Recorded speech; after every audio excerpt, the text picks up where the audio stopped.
I'm Gabby B, and you're listening to If Ever You're Listening podcast. Gabby B is a true global artist. Her background from being born in Brazil to growing up in France and the United States is evident in the wide range of genres and styles in her music. Gabby isn't only gifted in music, though, she is also a talented dancer and stylist. Every part of her career, from visuals to full-length projects and choreography, is carefully crafted and designed by the artist. As we speak in the early weeks of 2026, we look back at her breakthrough year in 2025. In the first half of the year, she released the critically acclaimed all-Spanish EP XOXO. This was a musical leap for Gabby B because she replaced some of the standard Latin pop of her early years for a more fusion sound, mixing Brazilian funk with reggaeton and Latin trap, sometimes all within one song. Her dynamic range also extended to the languages she sang in on some of the singles she dropped last year outside of her EP, alternating between Spanish, English, and Portuguese. With a myriad of sounds and influences in her music, it's no surprise that her fan base is similarly international and multicultural. We discuss how she connects with her fans on her incredibly successful social media platforms. With a career as busy as hers, I also asked her how she decides whom to collaborate with in her own music and as a feature artist. Her vision for 2026 is also clear and inspiring as she prepares for her next project, Funklandia. This was a super fascinating and engaging conversation. I hope you enjoy it. I had a ton of fun. Without further ado, welcome Gabby B. Hello, everyone. Welcome back to the If Ever You're Listening podcast. I'm your host, Stanley C., and today we have a very special guest, multilingual, multicultural, multi-genred Brazilian pop star Gabby B. Thank you so much for coming to the If Ever You're Listening podcast. Thank you. Thank you for having me. I'm excited. There's a lot to cover. There's a lot of great music you've been putting out of late, but also in general. But I want to start from the beginning, kind of tell us what was your relationship like with music growing up? I know your mom was a samba dancer, and it sounds like your dad also did some really cool stuff in the arts. But how did that affect you and your relationship with music growing up? Yeah, so music was always part of my life. My family is, in general, is very artistic. My dad was a master of, well, he is actually a master of capoeira, which is Brazilian martial arts. So my whole life, it's been like always this Brazilian performance, artistic field that I grew up in. And that really like made me love like not only singing, but also dancing and acting and like everything that has to do with art I really love. It's definitely what I'm better at. I wouldn't say I'm good at school, but I'm good at artistic stuff because I love it so much. So it's always been something that I really got inspired. I also got inspired a lot from American music because I always seen it on TV, and it's always been something even before I started living in United States. So like Mariah Carey, Whitney Houston, Britney Spears, like those were always American icons that I really, really enjoyed listening to. But yeah, like everything about like singing and dancing is just part of my soul, my heart, and dancing in general, like Brazilians, we love dancing. Like it's just one thing that we just are born doing. Like we just love it. Even if we're bad at it, we do it. Yeah, no, it feels very like a natural form of expression from like the music videos to the social media post. I love Anita and I love like all of her music and her music videos. It's just so much fun. It's just you want to have fun while you're listening. Yeah. Yeah, that's pretty much how we are. We're happy people, and we just like to live. For you, what came next? So you're enjoying music growing up. Your parents are dancing, doing martial arts. There's music in the house. Do you perform first, or do you like make songs first? Kind of what was the growth for you as an artist? I started when I was 18. I was discovered by one of my good friends' dad, and he kind of like really enjoyed what I did, like my voice and everything. And then we started with covers, and then from that it went to like, oh, the next step, do you want to be a music artist? And it kind of was like that. And then we my actually my first recording of music was in Atlanta. We went there to record three songs, and then it started from there, and then it got to the music videos. And I was telling him how much I love dancing too and everything. And when I would do shows, we would bring in like dancers and stuff, and I would learn choreographies and everything. So it would always be like that, like a mixture of, singing and dancing and stuff. So it was always very fun. And when it comes to kind of singing, dancing, I know I said multi-genre in the beginning, but kind of to decipher that a little bit, a lot of people, including myself, give you so much praise because you do multiple genres, not just Brazilian funk, which is an incredible genre on its own. You're doing Latin pop, you're doing reggaeton, you're doing several genres within Latin music. So tell me more about how do you decide, okay, I want to make this type of song today, or one versus the other? Is it the inspiration? Is it the music first? Yeah, so I definitely in the beginning of my career, since my team was American, we started doing American pop. Yeah. And then, they were like, "Oh, we should explore into Latin." And I'm like, "Well, Brazilians are Latin. We're kind of different types of Latin, but we are Latin." So then we started exploring with some of that, and then I started kind of learning Spanish. I'm still learning Spanish. But we started blending in languages and stuff like that. And I did want to explore a little bit with reggaeton because it was like a Miami sound. And when I lived in Miami, I've noticed there was a lot of that. So I explored a little bit with that. But really my heart is in funk, like pop. Pop is the base. Like in everything, pop is just the base because my biggest love of artists is Britney Spears and Bruno Mars. Like I love those two. I know they're different eras, but it's just pop is just definitely a main thing. But funk, to me at least, like even funk, American funk, like is just great. Like Bruno, I've noticed he does a lot of that style. And I Hmm. really like just that style in general because it speaks to my heart. Like it definitely is like the one thing that has always been one thing for me that like makes me move a lot more.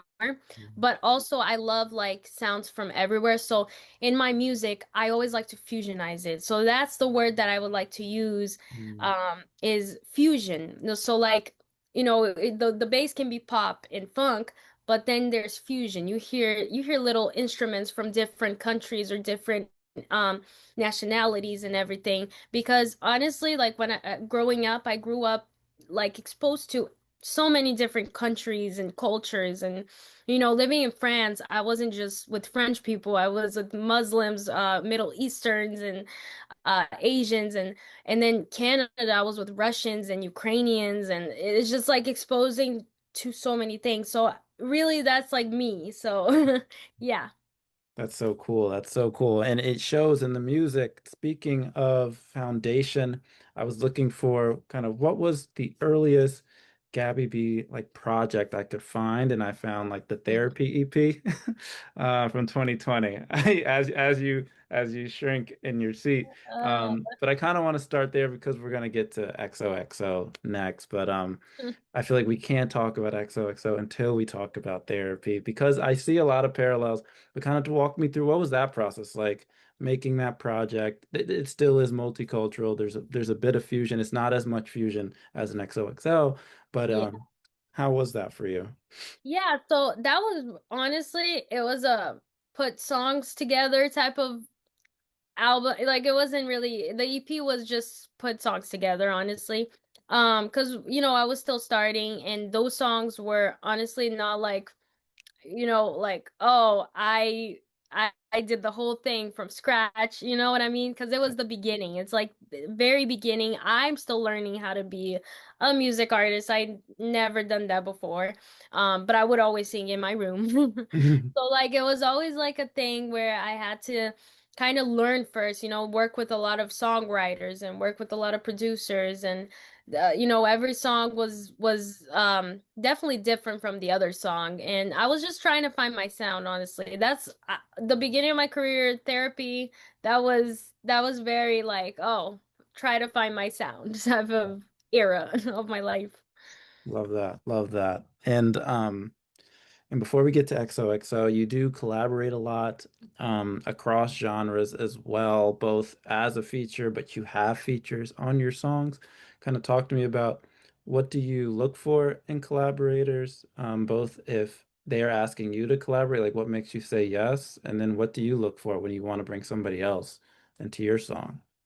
Well, when I want to bring someone else, usually cause I like them, I like their vibe, I like their style and their energy. Like Justina Valentine is one that I think of first because she was like I heard her sound and I'm like, oh, she's so fun, and then we were actually doing urban pop at that time and stuff like that. So I was like, oh, it would be fun to have a song with her. And then she liked the song and she hopped on it. So that was an example I can give for that. And then when I hop on another person's songs, especially nowadays, um, now that I found my sound and I know exactly what makes me me, Mhm. I always have to like, the production has to sound like it's there, it can't sound like trash. And also the person, I have to see like, oh, oh, they're talented. Oh, okay, that's cool. Like, oh, that sounds good. Just like listen to the vibe of the song. I can like determine whether I feel like I belong in the song or not. And then I also have an in-house producer that I work with, and he's part of my team, Joe, which he Mhm. goes by Mr. Hit Record. He's very helpful because he knows my sound. He knows that we're fusionized. So like, if I get on someone else's beats, sometimes we like to, on my verse, put some type of funk, some type of like beat that makes me me. Mhm. So yeah, so usually I can get in any song I want to, but yeah, nowadays it's always um trying to get into that lane, my sound, basically. That's so cool. That's so cool. And I hear it. You like Gabby Biified your own Yeah. brand in the music and in the visuals. So kudos to you because that's not an easy thing to pull off. And a lot of people that listen to this podcast are musicians, especially early stage. So I think you're a great example on how do you build both your sound and then how do you stick with it so that, you know, you're always getting new fans when they see you, no matter if you're on somebody else's song or your Hmm. song, they know what Yeah. they know what you do. Yeah, exactly. So it's always fun. It's fun working with other artists. For your XOXO EP, this is a phenomenal project that came out in 2025. Talk to me about, and there was just so much great buzz around it.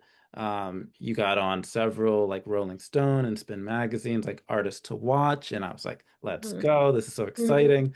And kind of what was the process making this EP versus Therapy EP? Oh yeah, I mean this one was definitely a lot more planned than the other one. All of the songs on the EP, I started from scratch working with the producers and everything. So that's the different part. Even the Spanish parts, like I worked with a Puerto Rican Genio, and he was amazing. He definitely gave me so many tips that I didn't know, and I, actually like when I heard the beat, I'm like, oh, I like this. And then I would be like, oh, I can hear us talking about this. And then we would create from there. So it was definitely more of I'm me, I'm in this, and let's go type of era. Cause I figured out more of how, I want to sound and everything. So definitely XOXO was more of like, okay, the green hair pulled out and Yeah. everything started in a new era. So it was a fun project. We shot like videos for every song of the EP on the same day. Oh, that was the same day. Oh, wow. I was watching some of Yeah. the videos because you're in Yeah. different, you know, Yeah, outfits. the only ones that wasn't shot on the same day was Brinca. Yeah. I believe there was maybe one more, but Brinca was definitely not shot on the same day. That one I shot in Orlando, but the rest it was all on the same day. Damn, work ethic, work ethic. Yeah, How it's long was crazy. that day? A long day. Yeah. Started early. I forgot it. It probably ended at like midnight. I don't know. But I was used to it because in the beginning of my career, we used to shoot really long videos too. So it was like something that I was used to. And I love doing it. It's really fun. You're really an artist like through and through, Gabby, because from the music to the choreography, and I believe like the fashion, the outfits, you also well, like talk to me about where did that come from, or were you always really deeply interested in fashion and making outfits? Yeah, I love like one day I would love to be a designer. I mean, that's like something that would be like a hobby or a love that I would have to have like a line. But I really got inspired by my mom and my grandma because they both make outfits. My mom doesn't make outfits, but she makes bras. Nice. So she does all the complicated rhinestone bras that you see in the videos. That's definitely her. The more simplified ones, that's me because I don't have time to like she takes her time with it. She goes in details and she's very talented. So I learned with her by making bras and then skirts. I learned it with my grandma because in the beginning of my career, she would make me outfits. She would fix my pants or she would make a skirt for me. And then I would watch her and I'm a visual person, so the way I learn, I can't read and learn, but I can see and learn. Mm. So watching my grandma do skirts and everything or make a glove for me, like those Michael Jackson gloves, Yeah, those white I sequin gloves. learned, yeah, I learned so much and I'm like, oh, I love this. So I got myself a sewing machine and then I started learning how to do more things, but like I'm still learning, but I do all my like my little native skirts and my rhinestone bras and stuff like that. I really love it because then it's like unique, no one has it and it's really me. You're literally one of Comes from my one. brain. Yeah, it Yeah. comes from your brain. That's so sick. I did not know that. Okay. Because you said, I read somewhere you said your mom was a samba dancer. And I was, one of the coolest things about samba dances I always saw was not only like the dances, but what they're wearing from Yeah. like the Yeah, she hat. used to make everything. Ever since I was little, she used to make all her samba clothes. Wow. So, even the feathers and stuff. So, Wow. I was very inspired my whole life by that. So freaking cool. So cool. So you have a couple singles that have been released in the lead up to what I'm really excited to talk about, and you could talk about as much as you can actually say about Mhm. Funklandia, Yeah. the upcoming project. So we have Playboy Bunny, and we have Hula Hoop. I am partial to Hula Hoop, but I want to hear about both songs because they're both fantastic songs. And what I'm hearing now is still Brazilian funk, a little Latin pop, but there's just a confidence that I'm hearing in your voice and in your delivery that I'm like, okay, she's serious. This is going to be a Yeah. serious year for you. So talk to me Oh yeah. about those latest singles and kind of how's it going with the new project. Yeah, so going off of XOXO, that was definitely the start of, oh, I'm figuring out who I am. Like I'm figuring out what I'm meant to do and stuff like that with the green hair and the aesthetic about my career and stuff like that. So leading up to this, I was thinking like funk has always been something that touches my heart. Like ever since I was a baby, my first ever favorite song when I was a like 0 to 1 it was a funk song. So it was like it's always been in my head. So it's always like something I love. So Funklandia is like gonna be basically like the bass obviously has that beat, the dun dun dun dun dun dun, but then it has fusionized of different things. You could hear some reggaeton, or you can hear some urbany type of trap, but everything is gonna be the land of funk, but with different languages. So I'm gonna blend in different languages. As far as hula hoop, it's got the Spanish, it's got Portuguese, and then Playboy Bunny, it's got English for my American audience or Australian, New Zealand audience, and then you got the songs that are more completely Portuguese for my Brazilian artists to go back to my authentic and roots and everything self. So like, and there's gonna be some French because I did grow up in France and I haven't done anything like that yet. But I'm blending in different languages to connect with different of my audiences because my audiences is so from everywhere.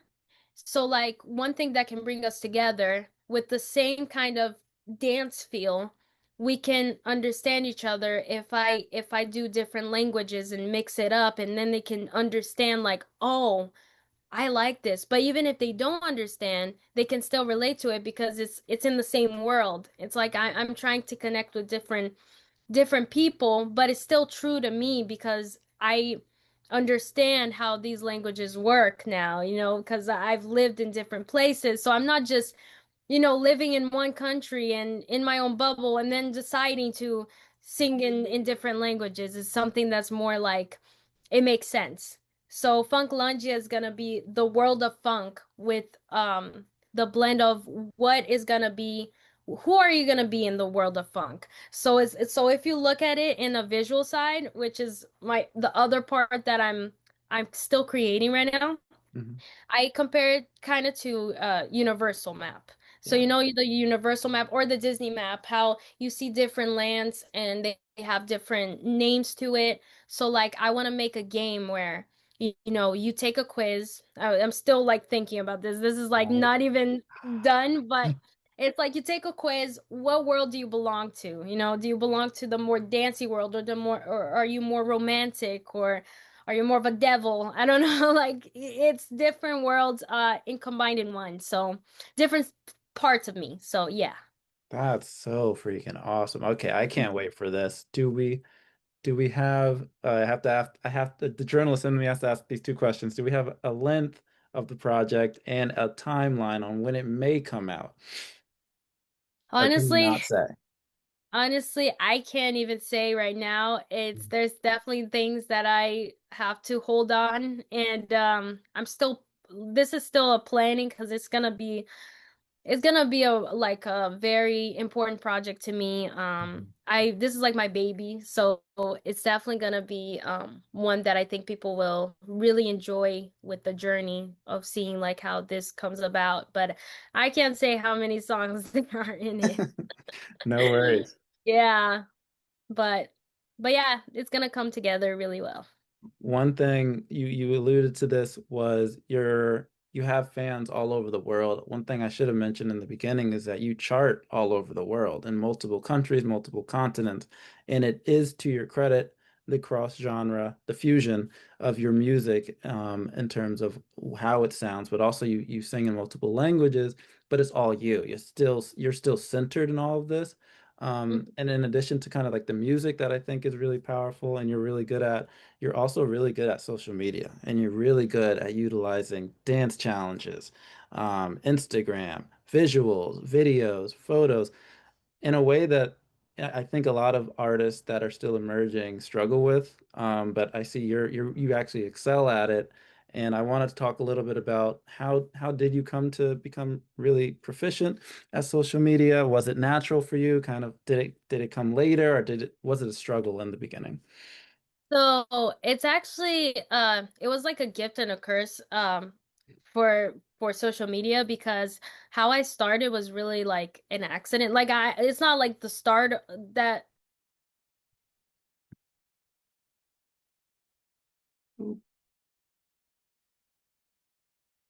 when I started becoming a music artist and having to post my music videos, that was fun. But then TikTok Oh, started. sorry, So, Gabby. You froze for oh, a second. You froze for a oh, second. So oh, just that's fine. I can restart. yeah, So, just definitely beginning. So social media was is definitely a fun thing because of how I blew up Yep. on social media. It was a gift and a curse Mhm. because it was 2020 and on it I started my career in 2018. So Mhm. 2020 I was like, "Oh, I'm gonna be doing this and this and this, go doing shows and everything." Then the pandemic hits. Obviously, 2020 was very difficult for a lot of people. Mhm. But it honestly helped me a lot on social media because it gave me time to focus. Because I was very focused on learning everything that it is to be a music artist. But then, like the social media, it was fine. But then, like once the pandemic hit, you were forced to be in your house and on your phone all day. So TikTok was already a thing. Like, I mean, it blew up on in 2020, but I already had it because my manager was like, "Oh, you should get one," and I'm like, "Oh, what is it?" It was like a Vine.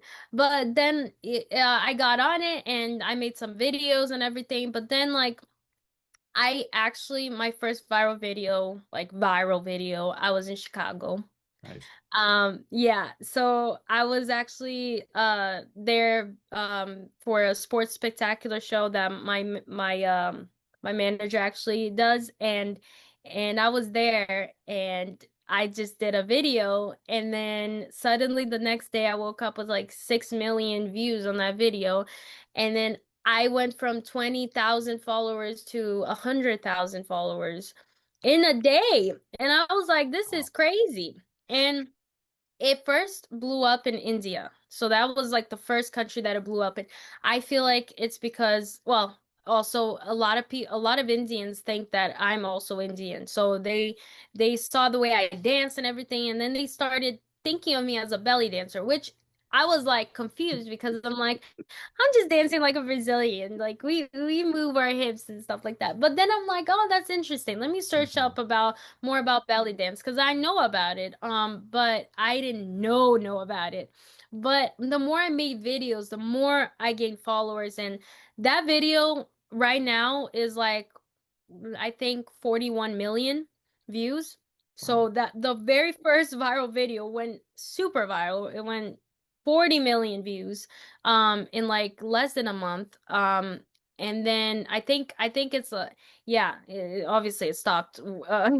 But it literally was like crazy and like I kept doing videos and the consistency of us being in the house, it gave me so much time to work every day on social media. So I Mhm. started doing many videos dancing and even dancing to my own songs and making choreos and everything and it gave me a lot of time. So it gave me time to grow on social media in general because TikTok would help Instagram a little bit and Twitter and it kind of fed off on each other and then I had time to go live all the time and connect with fans and I was really connecting with people and I was kind of on live like every day and Mhm. it was kind of like something that just everything worked together and I learned so much about social media that year that's why I grew so much and then I blew up in America and it started being more here and then it started going to different countries. It just became like a whole thing and that's kind of how it started with the pandemic. So it was a gift and a curse. I completely understand that. But you're a star because once people came, you had something to offer them. Like you had music, you had Yeah. choreography, you had video. So I feel like a lot of people, the rare number of people that get that much attention don't have the offering, or they have to like scramble to get the offering. But you also had really good music to share. So I just want to give you kind of your flowers Thank for that you. moment. I know you're still climbing, and we're going to talk about what's next now. But you've done a lot so far. So just wanted to give you that credit. For 2026, we're still early. For the timestamp here, we're still in January of 2026. What are you looking forward to the most? Kind of what energizes you about this year? Okay, so I there's a lot of things that Mm. I'm really looking forward to this year. I have so many songs that are not released. That's one thing. Last year I was just focused on pumping out, you know, making a lot of songs, but this year is gonna be focused on releasing a lot of songs. Also creating more music videos, obviously, like every year. But most importantly, like growing to the next level and growing more on Spotify. Spotify is a big focus for me. And also in Brazil, getting more of my own people because living here is kind of difficult sometimes to like get people to watch my videos because my location is like, oh, it's in the United States, so it's Yeah. more easier. But those are one of my focuses, along with performing in different states. I'm looking into Tennessee. Um Nice. hopefully soon. But performing in different states. Also there's certain national anthems. This is more of a fun part, but there's certain national anthems that I want to do. I've done it in many different spots, but there's certain ones that I want to do. Like I do want to do for the Celtics because Ooh, that'd be nice. Massachusetts was where I first started living in the United States, and that's where I got my citizenship. So it would be fun. I did the Red Sox there, but it would be nice to do the Celtics because basketball. Yeah, Fenway So Park is pretty legendary. Fenway. yeah, yeah, it was fun. It was definitely crazy. Baseball is definitely crazy with the singing because if you don't use the little earpiece, Yeah. like Can you hear yourself? I can hear myself. But I can hear myself. Like I can literally like you're saying oh and then 2 seconds later 1 second later it's like oh so it's like oh Oh. say can you and then you're like oh my gosh where am I? So I really had to like let me just hear myself. It was a challenge, but yeah, in basketball I can cuz the space is closed. I God. think that's why. Baseball it's open, but in basketball like it's a court, so it's Mhm. much more easier to hear me without an earpiece. But yeah, regardless I love doing both. It's great. It's fun. I did see a few of your videos where you're going to like Chicago. Yeah. I was like, yeah, you're crushing it because those are not Yeah. easy to book, those national anthems. And you've done a good Yeah. amount. No, they contact me and I'm like, yeah, yo, let's do it. And I'm like, I'm all for it because I've always been ever since I was little, I've always been obsessed with America since I lived in France. So it's kind of like an honor to be like doing the national anthem. Because I feel like they think of me as part of them. So I like to honor people. So I'm sorry, I think I cut you off while you were still talking about the rest of 2026. Is there anything else? If not, I heard a little birdie told me that you may have a song coming out on the 30th. So is there anything we could yeah. talk about for that song?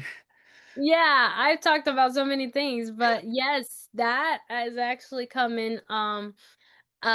It's gonna be a fun song. I have a TikTok challenge dance that I made for that. And I'm really excited to see other people try it. Because it's very TikToky and it's very fun. It's got like the little whips, which is very fun to me. But it's with artist from Brazil. His name is MEC Shanghai. That's And he is one of I don't know if you've ever seen those videos, but those videos of kids in the favela clapping their hands. Yep. Yeah, so he's one of those. He's one of them. Oh, nice. Yeah, he's one of them, and I actually created the song from scratch with him in São Paulo. I went to São Paulo. I did a lot of songs, and we were in the studio together. There was like 10 people there, and we created it and did it, and now I get to re have this song come out in January. So we're starting the year strong, and I'm hoping yeah, I'm hoping it does really well. And my plan, honestly, is to be slowly releasing things for Funklandia. Fantastic. I can't wait for that to come out. I'll be listening. Yeah, those clapping kids, if you haven't seen that for the listener, they're really cool because they're like making the beat with their hands. Yeah. And the beat is not an e like Brazilian funk is not an easy, it's such a fast beat. But once you kind of get the flow, it's super, super cool. And all the MCs are so fun. Like right now I'm playing a lot of like Kevin O'Chris. He just has this Oh, cool voice and I don't know how he does it. I feel like I know Portuguese. I don't know any Portuguese, but it's so much fun to listen to. yeah. So He's um he's fun. he's fun. Okay, that concludes my Gabby specific questions. We're almost done. We have four more if ever you're listening questions. So this is the if ever you're listening podcast, and these are questions I ask a lot of the guests that come on. So not specific to Gabby, but I'd love to hear your kind of take on these. Okay, so part of the listeners on here are musicians, but a lot of the listeners are also just fans of music and future fans of you. But I want to let listeners know more about kind of what it takes to be an artist. So, what do you think is one undervalued part of being an artist that maybe fans or maybe even people in the industry that aren't artists don't fully understand or value? Ah. Because you do a lot. Yeah, I think if you don't know the industry like that, it's definitely a lot. Like you can't just be like, it's not just like a normal job where you can apply and then be like, "Oh, I can sing, I can dance," and then just do it. No, it's a lot. It's almost like impossible. Like it's possible, but it's like close to impossible because of how much things goes into it and how much money and and business part of it. It's just a lot of little pieces. It is definitely very difficult to explain, Mhm. but you should really I know you love to sing, but you should really, really consider of if you really want to do this. Like you have to give your life. Like you can't you're barely gonna have time to see your friends. Like you have to commit to your career if you want to be a music artist. It's definitely one of the hardest things that I didn't even know was gonna be like this tough. But it's very hard. And you should always one thing that I always love to say is never sign anything without an attorney seeing it or your team, and always have a team that you fully trust. Also, be aware of everything that they do for you. Don't just turn a blind eye, but also, just understand different things that your team does for you. Because you never know, you always want to be smart at the game. It's always like a game. You have to really be smart at what you're doing. Even if you don't fully understand it, it's always good to be involved and um, never sign anything before someone looks at it. So yeah. Amen. That's great. That was going to be my final question was give newcomers advice. So you kind of did that. A plus. That Yeah, was yeah, because I'm like, it just rolled. no, that's I 100% agree. So I have a Substack, which is where this will be. I write a lot on there, and one of the pieces I did like in the fall was about like it was really titled like "Don't sign until you read this article" or something like that. And I was going through like parts of a contract, but then at the end, I'm like, talk to a lawyer. Like that's who you really need to talk to, because Yeah. every business, every record label or manager is going to put stuff in a contract to make them have the advantage and Oh not yeah. you. No, I have an example for that. Like there was one contract that we got back. I'm not gonna say from who, Mhm. but it was honestly like if you read it, it didn't sound that bad. But when the attorney told you exactly what they're saying, it's like, oh, Gabby's gonna give all of herself, everything she has. We're gonna own everything, and we're gonna have her. Like it's kind of like the craziest thing, but like it's because attorneys are studies to like see the middle parts of what the contract says, because you could understand the language, but contracts are very tricky sometimes. So you never want to just be like, oh, this sounds great, and then sign it off. No, don't do that. Fantastic advice. Thank you so much, Gabby. On a funner note, kind of to think about music that musicians listen to. So what is on Gabby's playlist these days? Hmm. Oh my gosh, I have such a mixed playlist. Well, the main thing I love to listen to is funk. Yeah. So that Surprise. but honestly, like if you don't know funk like that, funk Yeah. is not just one genre, it's a genre with subgenres. Yeah. So every state has a different type of funk beat. You know, it's not just one beat. You can hear a funk and it's gonna sound a little different from a different funk, but you know it's funk. It's kind of Mm. different. So there's a lot of varieties to it. But I also have Latin music on my playlist, like Carol G. I do love some of her songs. I have a lot of American music, but old American music like Britney Spears and Backstreet Boys and New Kids on the Block and Bruno Mars, Do you like Cardi his B. do you like his new single? I don't know if I've heard it yet. I've been so like crazy busy, but I'm gonna hear it after this because I don't Yeah, know if I've heard it yet. no worries. But I'm sure it's great. I'm sure Yeah. it's great because he's always very talented. Um, I have also French songs. There's days that I don't want to listen to funk and I want to listen to more French music because, you know, going back home to where I used to live and I like the vibe and stuff. It's very similar to Afrobeat. Well, yeah, actually it is Afrobeat, the beats. But yeah, it's a big mix, honestly, you know. You got French music, l'artiste, which Yeah. that's one of the artists that I listen to. American music, Bruno Mars, that's or Britney Spears, Beyonce, I also love her too. Oh, I also listen to Barbie music a lot. Nice. Let's So it's go. like so mixed. Like I have a variety of music, even rock, but like not rock rock, but Demi Lovato like Disney rock or Yeah. Hannah Montana. Like it's very mixed, but yeah, that's my playlist. That's amazing. That's a great playlist. That reminded me, I think I saw a video of you performing Playboy Bunny in rock form. Like there was a you like rockified the song. So I was like, okay, now Yeah, she can do rock too.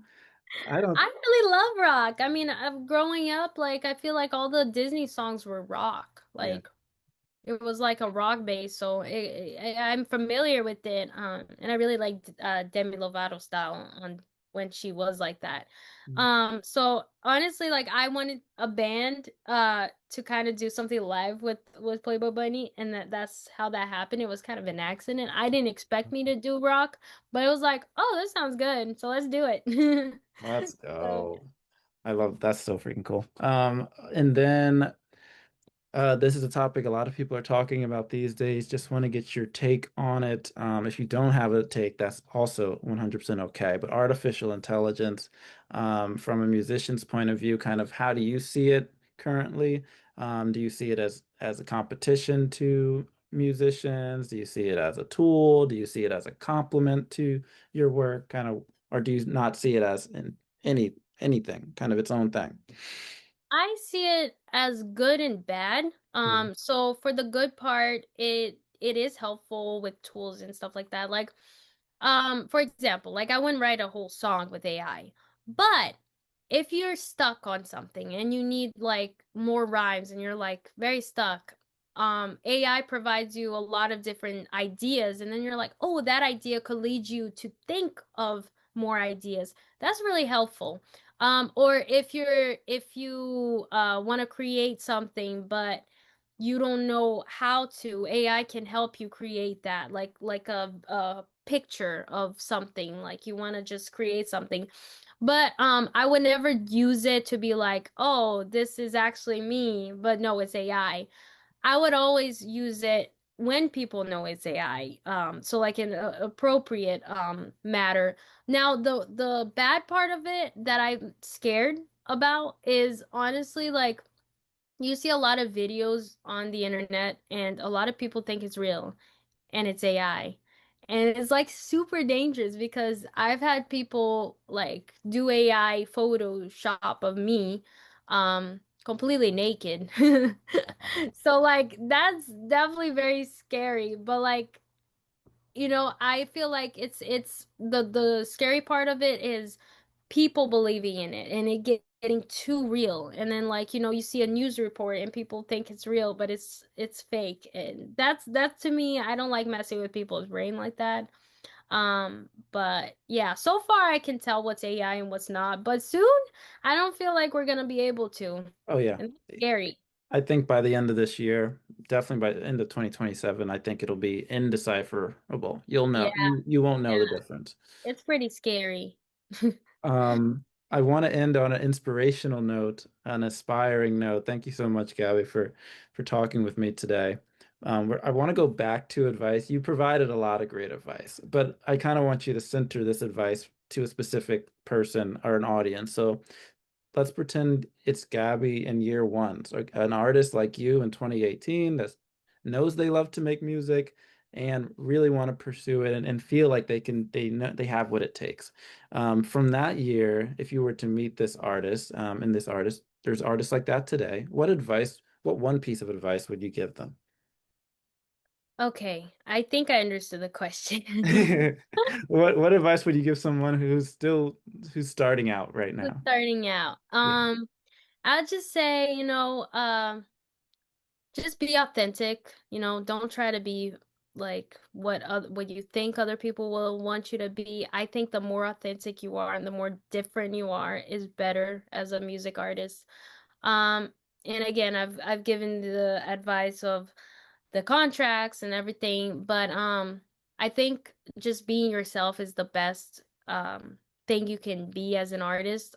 People hate on different and people like on different. So like you can use that as your advantage.